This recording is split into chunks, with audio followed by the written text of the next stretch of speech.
ఎన్ని రోజులైంది మా ఇంట్లో ఇలా కూర్చొని? ఈ ప్యాలెస్ చూస్తానికేనా వెళ్దాం అంది. అరుస్తున్నాడు భయ్యుడు. ఎదురు మాట్లాడుతున్నారు. సరిగ్గా ఇంట్లో కూర్చోడానికి కుర్చీలు కూడా లేవు. ఆ రోజు వీళ్ళేనంది. చూస్తున్నారా వాడి చేష్టలు, వాడి బిల్డప్. మరీ అంత దారుణంగా మాట్లాడకండి, తప్పైపోయింది అంటున్నారు కదా. అన్నా చంపేద్దారా, వీళ్ళంతా మారరా. అల్లుడు గారు మంచినీళ్ళు తీసుకోండి. 2 గ్లాసుల్లో ఇసం దేంట్లో కలిపారు?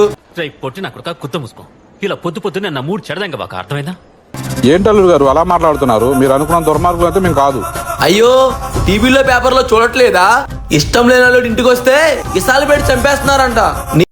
పెద్ద పూకుటేసినట్టు, పెద్ద మట్టేసినట్టు. నేను కూడా అలాగే అనుకున్నాను.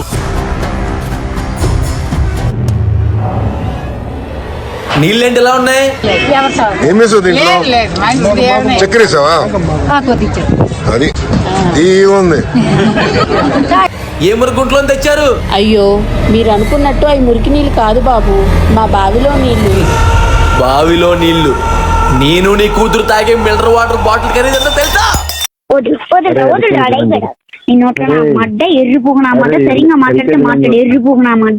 కోపాడకండి బాబు. మా తాతలు, మా నాన్నలు, మేము ఆ నీళ్లు తాగే ఇంతవరకు మోకాలు నొప్పులైనా ఏ హాస్పిటల్కి వెళ్ళిందే లేదు. కానీ మా స్నేహితులు పట్టణంలోనే ఉంటారు. 40 ఏళ్ళు రాకముందే మీరు చెప్పారే ఆ ఖరీదైన నీళ్లు తాగే మోకాలు నొప్పులతో బాధపడుతూనే ఉన్నారు. అమ్మ చాక భజన చాక లంజా చాక చాక మొండ